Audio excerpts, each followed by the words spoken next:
참 부끄럽기도 하고 기쁘고 감사한 일이 있습니다. 저희가 임직 훈련과 또 하나님께서 우리 공동체 가운데 행하신 일들을 선포하려고 우리 박효진 장로님 모신다고 말씀을 드렸잖아요. 그렇죠? 박효진 장로님 다 아시죠? 교도소장 역임하시면서 악질, 죄질이 아주 안 좋은 사람들, 그래서 야, 저 사람은 진짜 지옥의 불쏘시개 같다, 이런 사람 예수님 소개하고 인내하면서 예수님 전하고 그 사랑으로 보듬고 결국 그 마음이 녹아지고 열려져서 예수님 찬양하면서 예수님 믿고 평안함 가운데 마지막 사형수의 길을 걸어가게 했던 너무 훌륭한 이 마지막 시대에 정말 영적인 최전선에서 사역하시는 장로님이십니다. 제가 봤을 때는 웬만한 목사님보다 훨씬 더 영성이 있으세요. 웬만한 목사님보다 훨씬 더 하나님의 뜻을 잘 들으려고 하시는 분이세요. 그래서 그 박효진 장로님을 저희가 좀 만나려고 하는데, 제가 기도 제목을 나누지 않았습니까? 메일은 읽으셨는데 답장을 안 해주고 계시다고, 답장을 우리가 받아야 한다고 기도하자고 말씀드렸잖아요. 그게 이제 월요일 날이었는데, 재밌는 거 보십시오. 섭외하는 거는 그냥 제가 기도하면서 하는 일이라고 저는 이제 생각을 해가지고 하나님 앞에서 우리 공동체가 같이 그 일을 준비하고 또 같이 하나님의 영광을 봐야 되는데, 제가 그걸 또 깜빡하고 그냥 제가 기도하면서 메일을 써서 보내고 기다리는 거예요. 근데 답장이 없는 거예요. 그제서야 딱 생각이 난 거예요. 뭐가 생각이 났을까요? 아, 같이 이건 기도하면서 해야 되는 일인데 이건 내가 능숙하다고, 내가 그동안 그렇게 해왔다고 할 일이 아닌데 지금은 어느 때보다 더 하나님 앞에 무릎 꿇어야 하는 중요한 기간인데, 이 생각이 번뜩 든 거예요. 그래서 제가 새벽에 기도 제목을 나누지 않았습니까? 장로님께 메일을 받아야 합니다. 장로님 메일 주셔야 합니다. 그런데 분명히 읽었다라고 거기 표시가 되어 있는데 아무런 답장이 없다라고 말씀드렸잖아요. 어제 답장이 왔어요. 그래서 우리 5월에 오기로 하셨어요. 5월 5일 날 어린이날 오신대요. 그래서 하나님께서 우리가 이제 10년 만에 임직을 하지 않습니까? 정말 하나님의 일꾼을 세우는 중요한 자리인데, 제가 이제 기도를 했어요. 하나님, 1월에 장로님 만나고 그 주신 말씀 붙잡고 함께 우리가 믿음으로 세워져 가고 임직을 할지, 아니면 먼저 우리가 하나님 앞에 기도하면서 세워져 가고 그 마지막을 장로님을 통해서 맺게 하시던지. 그래서 그때 말씀을 드렸잖아요. 한 4월 정도, 4개월 이후에 임직을 하던지 6개월 정도 후에 임직을 하던지 기도하고 있습니다. 하나님의 스케줄은 6개월 후에 임직을 하는 거예요. 왜냐하면 1, 2, 3, 4, 5월 장로님 5월 달에 우리 임직 훈련했던 것 마무리 지어 주시고, 그리고 하나님 앞에서 우리가 확인받고, 그리고 6월에 이제 임직식을 하겠습니다. 아멘. 네. 근데 재밌는 건 또 뭔지 아세요? 장로님께 메일이 와서 제가 너무 기뻐했는데 그 다음에 제가 깜짝 놀란 게 있어요. 장로님의 메일이 안 온 게 아니고요, 장로님 메일이요 벌써 월요일 날 와 있었어요. 근데 제가 메일을 확인하는 걸 놓친 거예요. 그러니까 하나님께서는 그 장로님을 모셔오는 것도 우리 공동체가 함께 기도하고 함께 응답받기를 원하신다라는 거예요. 아멘은 도대체 언제 하시려고 그렇게 아껴두시는 거예요? 하나님은 우리 공동체가 함께 하나님 앞에 서기를 원하십니다. 나 혼자, 우리 가정 안에서 나 혼자 신앙생활 잘하고 내가 내 자녀를 위해서 기도하고 내 배우자를 위해서 기도하고 하나님이 은혜를 주시기를 구하는 것보다 하나님은 내 자녀들과 내가 함께 기도하기를 원하신다라는 거예요. 하나님은 내 배우자와 내가 함께 기도하기를 원하신다라는 거예요. 그 기도의 자리에 함께 나가서 그 하나님을 만나기를, 하나님 만나주시기를 기뻐하시는 줄로 믿으시기 바랍니다. 근데 우리는 익숙하고 편안한, 이게 좀 편하지, 그냥 내가 기도하고 내가 하나님하고 단판을 지어야지, 이럴 때가 얼마나 많은지 몰라요. 여러분, 어려워 보이는 일, 번거로워 보이는 일, 좁은 문을 열고 좁은 길을 가라 하신 주님의 길인 줄로 믿습니다. 그 좁은 문을 열고 좁은 길을 가야 하나님이 지금 나와 함께 하심을 내가 느낄 수가 있어요. 넓은 길 멋지게 보란듯이 딱 열고 사람들이 주목하는 그곳에서 넓은 길 딱 걸어가는 건 누구나 하고 싶고 누구나 갈 수 있는 길이에요. 하나님 없이도 아주 멋지게 그럴듯하게 갈 수 있거든요. 그런 그 길을 갈 때는 하나님 생각이 잘 안 나요. 하나님 앞에 입술을 열지도 못해요. 왜요? 그 길 누리느라고, 사람들 이목에 신경 쓰느라고. 근데 아무도 보지도 않고 아무도 바라지도 않고 아무도 주목하지 않는 그 좁은 길 가는 것, 길이 협착하여 찾는 이도 적고 나 혼자 걸어가는 것 같고, 그때 비로소 하나님이 나와 함께 하시고 내 손 잡아주셨음을 보게 되고 듣게 되고 느끼게 될 줄로 믿습니다. 그러니까 그게 신앙생활 하는 거예요. 그냥 막 보란듯이 사람들 주목받으면서 그냥 내가 이것도 좋고 저것도 좋고 내가 생각하는 것을 모두 만족시키면서 걸어가는 길은, 그게 하나님 길이 아닐 때가 훨씬 많아요. 열심히 가긴 가는데 거의 끝에쯤 갔다 싶은데 아무런 열매가 없는, 열매가 있어도 초라해서 누구한테 보여줄 수도 없는, 우리가 그런 인생도 살아보지 않았습니까? 그러니까 주님과 함께 성령의 열매를 맺으면서, 성령님 내 안에서 나를 통하여, 순종의 태도를 가진 나를 통하여, 감사의 고백을 통하여 하나님이 다 주인 되셨습니다라고 인정하는 내 믿음을 주님이 들어 쓰셔서 성령의 열매를 맺어주시는 거예요. 내가 맺어가는 게 성령의 열매 아니에요. 내가 내 결단과 의지를 가지고 맺어가는 거 성령 열매 아니에요. 그저 성령의 열매는 순종하는 자리에서 내 마음 가운데 계신 주님이 성령으로 나를 통하여 맺어 가시는 은혜인 줄로 믿으시기 바랍니다. 그러니까 성령님이 맺어 가시도록 나는 그 자리에 뭘 드리는 거예요? 주도권을 드리는 거예요. 난 그 자리에서 내가 내 삶의 주인처럼 행세하는 그 핸들을 주님께 양도하는 거예요. 그리고 옆에서 겸손하게 앉아 있으면 돼요. 그러면 가장 내 인생을 잘 하시는 주님이 가장 베스트 드라이버세요. 나를 가장 안전한 길로, 가장 좋은 길로 인도해 가십니다.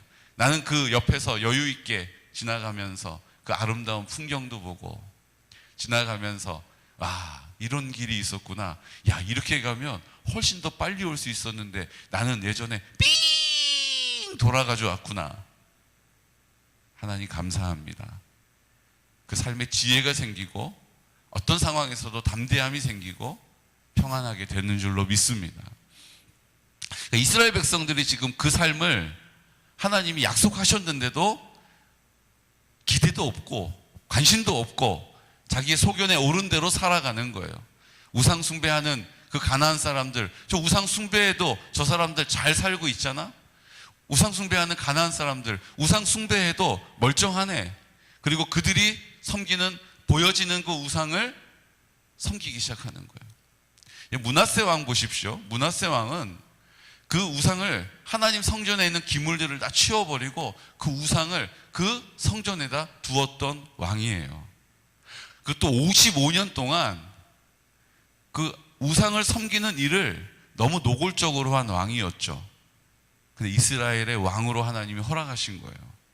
심지어는 몰렉이라고 하는 신들에게 자기 자식을 인신제사를 드려요. 자기 자식을 불 가운데로 지나가게 했다, 성경은 기록하고 있죠.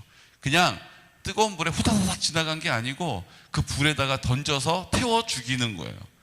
그 자기 자식을, 가장 내가 아끼는 내 자녀를 그 몰렉 신에게 불로 태워드리면 그 신이 감동해서 잘해준다. 거기에 마음을 둔 거예요. 입에 담을 수 없는 우상 숭배자였던 므낫세 왕. 근데 하나님께서는 그를 어떻게 하셨어요? 회개하고 돌이키고 바벨론으로 포로로 쇠사슬에 묶여서 끌려가는 자리에 그제서야 하나님을 기억하고 하나님 제가 범죄하였습니다 라고 고백하고 회개하는 그 자리에 다시 므낫세를 이스라엘로 돌아오게 하시고 다시 므낫세를 왕이 되게 하시고 나머지 통치 기간을 채우게 하셨다라는 거예요. 여러분, 하나님은요, 야, 나 우상숭배 제일 싫어하는데, 야, 너는 우상숭배에도 정도를 넘어섰다, 야, 너는 너무했다, 너는 아웃, 그리고 버리시는 분이 아니시라는 거예요. 하나님은 그럼에도 불구하고 회개하면, 돌이키면 하나님의 사람으로 다시 회복하게 하시고 하나님의 공동체를 세워나가는데 그를 사용하신다는 거예요. 그런데 놀라운 것은요, 열왕기서에, 열왕기상, 열왕기하에는 그 므낫세의 회개의 장면이 나오질 않아요. 악한 왕으로 살다가 악하게 죽고 열주에 묻혔다, 이렇게 기록되어 있고 열왕기하 21장에, 그리고 역대하 말씀에는 그 므낫세의 회개의 장면을 구체적으로 많은 분량을 할애해서 소개해주고 있습니다. 그 이유가 뭡니까? 하나님은 공의로 보실 때는 그 죄에 대하여서 엄정하세요, 엄격하세요, 단호하세요. 그런데 하나님의 사랑으로 우리를 바라보실 때는 그게 하나도 없는 것처럼 우리에게 행하신다는 사실을 믿으시기 바랍니다. 그러니까 우리는 그 하나님의 사랑에 의지하고 그 하나님의 사랑에 근거해서 그 하나님의 사랑을 신뢰하는 믿음의 자리에 서는 거예요. 하나님, 그럼에도 불구하고 저를 사랑하시죠. 하나님, 그럼에도 불구하고 저와 함께 하시죠. 그래서 오늘 내가 주님 앞에 나아갈 수 있는 자격을 주셨죠. 기회를 주셨죠. 하나님 아버지라고 다시 내 마음 가운데 내가 주인이 아니라는 사실을 인정하고 고백하는 회개의 자리에 서야 할 줄로 믿습니다. 부족했어도, 연약했어도, 부끄러운 모습으로 살았어도 하나님은 오늘 돌이키고 다시 그 하나님을 향하여 입술을 여는, 마음을 드리는 믿음의 사람을 찾고 계신 줄로 믿으시기 바랍니다. 그래서 오늘 이스라엘 백성들이 70년 포로의 삶을 살아요. 그 70년 포로의 삶을 사는 것으로만은 하나님이 그들을 버리신 것 같아요. 7년이 아니에요. 7개월 살다가 나와도 긴 기간이잖아요. 근데 하나님이 70년 동안 바벨론의 포로로 끌려갔다가 이제 역사를, 세계사를 바꾸셔서 페르시아가 제국을 이루게 되고 그 페르시아의 일대 왕이었던 고레스 왕을 통해서 다시 너희 땅으로 돌아가라. 하나님이 나를 이렇게 많은 나라, 넓은 영토를 갖게 하셨다. 고레스는 하나님 믿는지 안 믿는지, 성경은요, 고레스는 하나님을 믿지 않는 이방의 신을 섬기는 사람이었어요. 그런데도 그 고레스 입에서 하나님이 이 넓은 땅을 주게 하셨다, 하나님이 나와 함께 하셔서 내가 이 이루어진 모든 일들을 하나님께서 나에게 주신 것이다 라고 고백하게 하시더니 이스라엘 백성들은 그 하나님 섬기는 예루살렘으로 돌아가라, 하나님이 계신 예루살렘으로 돌아가서 그곳에서 하나님을 다시 섬겨라 라고 그들을 다 귀환시켜 주는 거예요. 놀랍지 않습니까? 그들이 독립운동한 게 아니에요. 그들이 막 그 일을 위해서 뭐 준비하고 계획한 것도 아니에요. 그냥 그 안에 들어가서 70년 동안 완전히 그곳에서 적응해 버려가지고, 처음에 이스라엘 사람들이 포로로 끌려간 그 숫자가요, 한 200만 명, 180만 명에서 200만 명 정도가 갔다라고 추정합니다. 어떤 학자는 300만 명 정도가 나중에 그 바벨론에서 페르시아가 제국으로 일어났을 때 그곳에 있었다라고 기록하고 있어요. 200만에서 300만 명으로 세가 늘어났어요.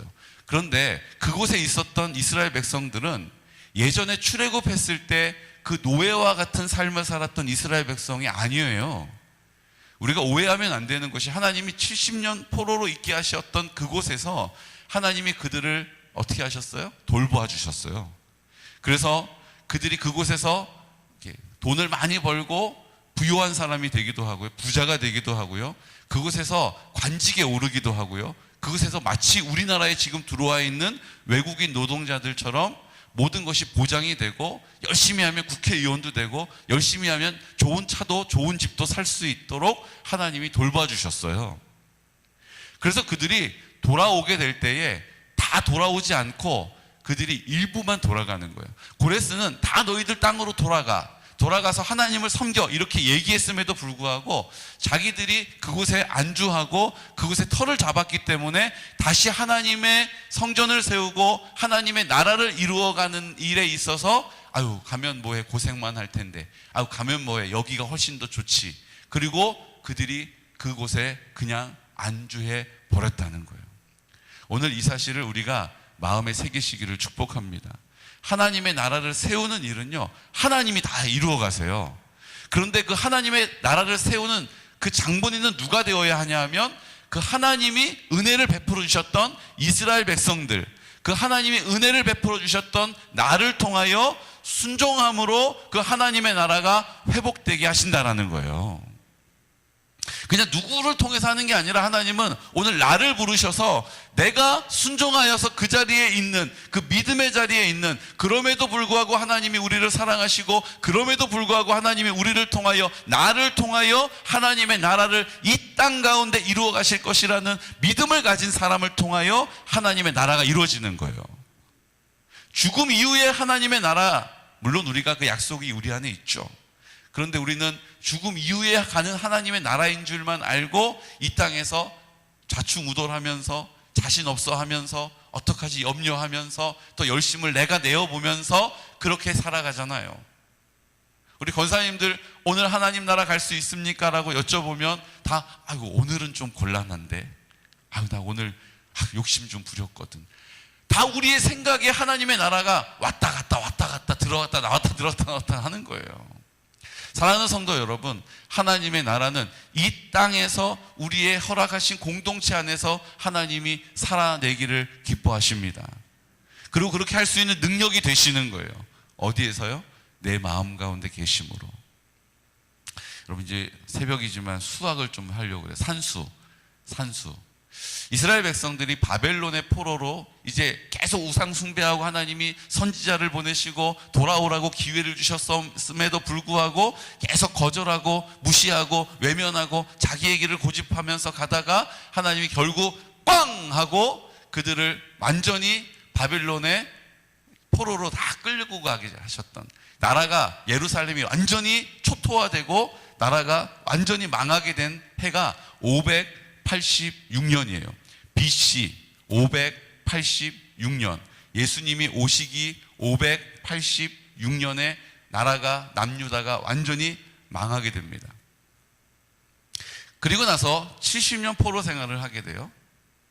그런데 고레스가 너희들 나라로 돌아가라, 그래서 수룹바벨이 그 백성들을 데리고 쫙 돌아온 해가 몇 년이냐 하면 536년이에요. 그럼 몇 년이 지난 거예요? 586년인데 돌아온 게 536년이에요. 몇 년 지난 거예요? 아, 잘하시네요. 50년 지난 거예요. 그럼 하나님이 70년 포로 생활하게 하신다라고 하셨는데 그 연수가 맞아요, 안 맞아요? 50년 했는데 어떻게 20년 더 채워야 되는 거 아니에요? 그러면 70년을 다 채우면 몇 년이 돼야 돼요? 586년에서 70년 포로 생활 다 채우면 몇 년이 되어야 해요? 516년. 아유, 잘하시네요. 516년이 돼야 70년이 채워지는 거예요. 그럼 516년에 무슨 일이 있었을까요? 고레스는 536년에 너희들 다 돌아가라 이렇게 명령하고 수룹바벨이 그 백성들을 이끌고 돌아와요. 그런데 516년에 무슨 일이 있었냐면 오늘 이 성전에 기록된 것처럼, 성경에 말씀하신 것처럼 그들이 다시 성전을 재건하는 공사를 시작해서 그들이 다시 그 성전을 완성하는, 성전이 다시 완성된, 수룹바벨을 통해서 하나님이 다시 성전을 세우신 해가 516년이에요. 그러니까 그냥 몸만 돌아온 게 하나님의 70년 포로의 생활을 마무리한 게 아니고요. 하나님께서는 이스라엘 망하게 하신 다음에 다시 성전이 세워지는 그 해가 하나님의 70년 포로 생활을 마무리하는 해가 되게 하신 거예요.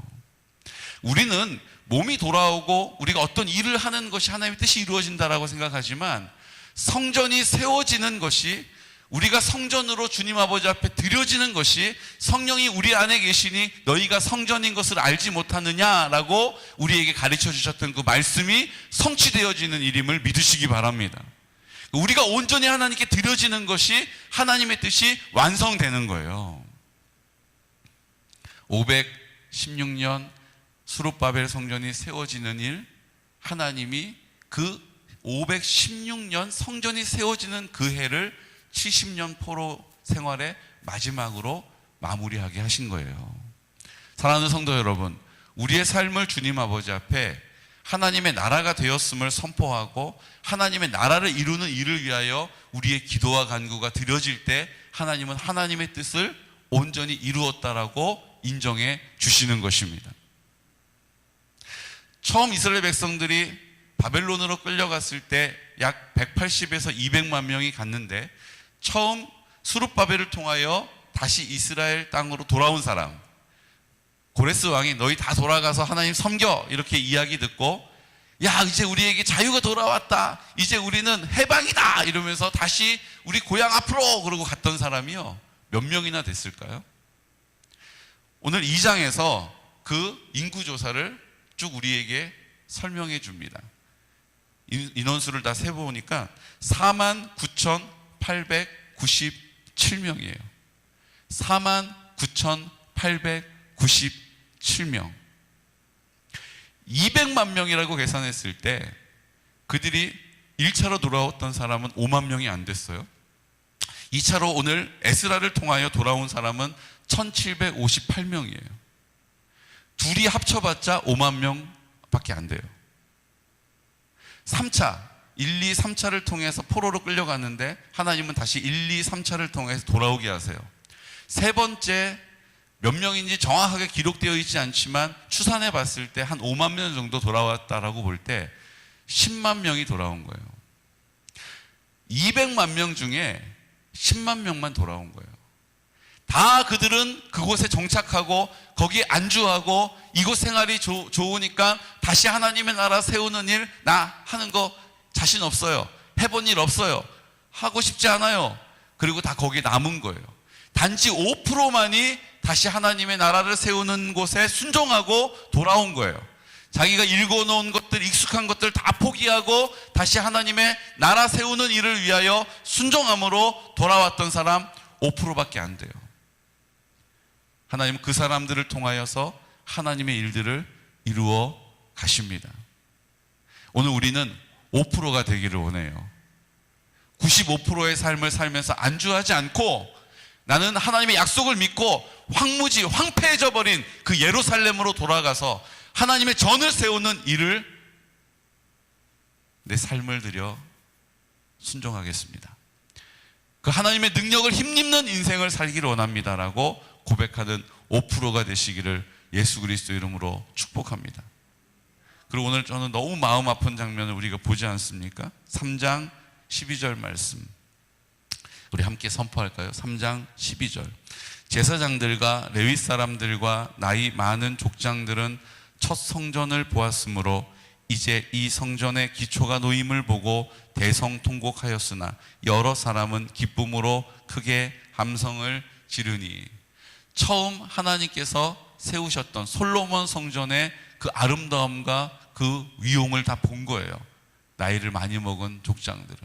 그런데 수룹바벨을 통해서는 너무나도 초라한 성전이 지어진 거예요. 그 솔로몬 성전에 비해서 너무나도 볼품없는 성전이 지어진 거예요. 그걸 보고 그들이 대성통곡을 하고 있는 거예요.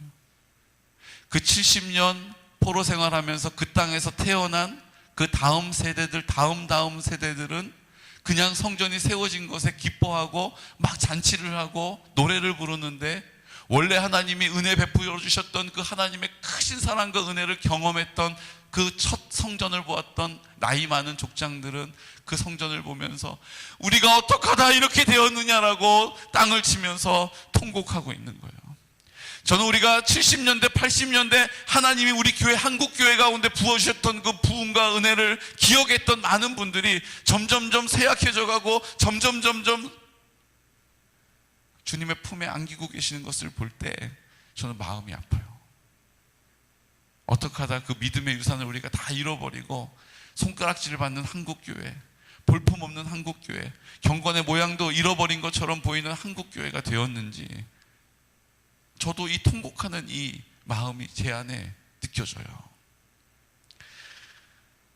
이 상황이 얼마나 그 통곡하는 소리가, 그 통곡하는 마음이 얼마나 컸는지 우리 13절 말씀에 함께 선포할까요? 백성이 크게 외치는 소리가 멀리 들림으로 즐거이 부르는 소리와 통곡하는 소리를 백성들이 분간하지 못하였더라. 그냥 몇 번 통곡하다 만 게 아니라 그것이 너무 사무쳐가지고 너무 그 성전이 초라해가지고 하나님 앞에서 막 통곡을 하고 우는 거예요. 옆에서 좋아가지고 노래를 부르면서 막 환호를 지르는 소리하고 막 뒤섞여가지고 멀리서 들으니 이게 지금 무슨 소리인지 분간이 안 됐다라고 성경이 표현해주고 있어요. 사랑하는 성도 여러분, 오늘 하나님께서 우리에게 하나님 나라를 세우라고 말씀하십니다. 하나님 나라를 세우는 이 중요한 일을 오늘 우리를 부르셔서, 나를 부르셔서 하나님이 이루어가기를 원하시는 거예요. 여러분, 순종의 자리에 95%에 안주하는 인생이 아니라 5%의 하나님 앞에 순종하는 믿음의 삶을 살아가시기를 축복합니다. 다시 하나님께서 그 솔로몬의 성전의 영광을 나타내시는 것처럼 오늘 우리의 삶의 자리에서 그 하나님의 나라의 영광을 보게 하실 줄로 믿습니다. 우리가 가정을 위해서 그래서 기도해야 돼요. 아유, 내가 할 만큼은 했는데 목사님, 자녀들도 이제 머리가 굵어져서 말을 잘 안 들어요. 그냥 제가 기도할 뿐이죠. 맞아요. 그런데요, 우리가 거기에 멈추면 안 돼요. 하나님, 제가 하나님 앞에 대가를 지불하겠습니다. 하나님 아버지의 뜻 이루어갈 수 있도록 제가 성전이 되어 주님께 온전히 드리겠습니다. 하나님, 이제 하나님의 나라가 임할 것에 대한 담대한 믿음을 가지고 그 믿음으로 뒤로 물러서지 않고 담대하게 그 믿음의 자리를 지키고 내 안에 계시는 예수 그리스도의 이름 앞에 무릎 꿇겠습니다. 그 주님의 영광을 바라겠습니다라고 다시 한번 하나님 앞에 뜻을 정하고 입술을 열고 마음을 드리는 귀하고 복된 성도들 되시기를 예수 그리스도 이름으로 축복합니다. 이 시간 다 같이 기도 드릴 때 하나님 아버지 앞에 우리가 이런 마음을 갖기 원합니다. 주님, 바벨론의 포로로 끌려갔으나 또 남아있는 사람들 다시 성전을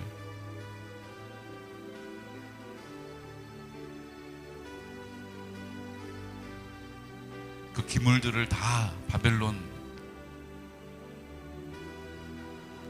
사람들이 가져갔으나 하나님 그들 안에 있는 또 다른 대안을 가지고 또 성전의 기물을 채워놓고 또 2차 포로로 끌려갈 때 또 바벨론 사람들을 통해서 그 성전에 있는 기물들을 또 다 빼앗겼으나 또 그들이 또 대책을 세워서 또 대안을 세워서 그 그릇을 채워놓았다라고 우리도 하나님 앞에 하나님이 우리를 돌아오게 하시려고 그 70년 포로 생활을 허락하셨으나 또 우리의 삶의 방법, 삶의 대안을 가지고 국리를 가지고 그렇게 우리의 삶을 또 내가 아둥바둥 꾸준히 살아왔던 인생을 하나님 앞에 고백합니다.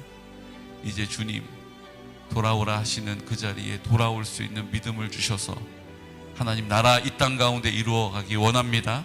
하나님 나라 우리 가정 가운데 임하기를 원합니다. 하나님 나라 우리 교회 가운데 온전하게 회복되어지기를 원합니다. 먼저 내 심령이, 내 마음이 그 하나님의 나라의 영광을 보게 하여 주옵소서. 그 담대한 믿음의 자리에 서게 하여 주옵소서. 지금 보이지 않아도 지금 들리지 않아도, 지금 내가 느낄 수 없어도 그 하나님의 사랑이 오늘 나를 통하여 그 하나님의 나라로 흘러가게 하심을 믿습니다. 우리가 담대한 이 믿음을 가지고 우리 열악하신 지체들, 환우들을 위하여 기도하는 것입니다. 연로하신 어르신들, 소망이 없는 자리가 아니라 하나님께 소망을 두고 주님 앞에 그 믿음의 길을 걸어가게 하여 주옵소서. 성결한 다음 세대를 세워 주시옵소서. 하나님 아버지, 내가 주님 앞에 성결한 다음 세대로 구별되기 원합니다. 주님, 실버처치를 통하여 어르신들 구원하는 일, 우리를 통하여, 우리의 기도를 통하여, 우리의 순종의 걸음을 통하여 나타내 주시옵소서. 하나님 아버지, 이제 우리가 이 일들을 놓고 기도하고 있습니다. 우리 송구영신할 수 있는 은혜를 주십시오. 하나님 앞에서 송구영신할 수 있는 주님 2022년도를 주님 앞에서 마무리하고 2023년도를 주님 앞에서 시작할 수 있는 믿음을 주십시오. 우리 지체들 그 송구영신 예배하는 일에 방해받지 않고 하나님 아버지 앞에 온전한 믿음으로 우리 모두가 나아갈 수 있도록 성령님 도와주시옵소서라고 이 시간 나사렛 예수 그리스도 이름으로 선포하면서 기도드리겠습니다. 주여, 주여, 주여. 걸어가신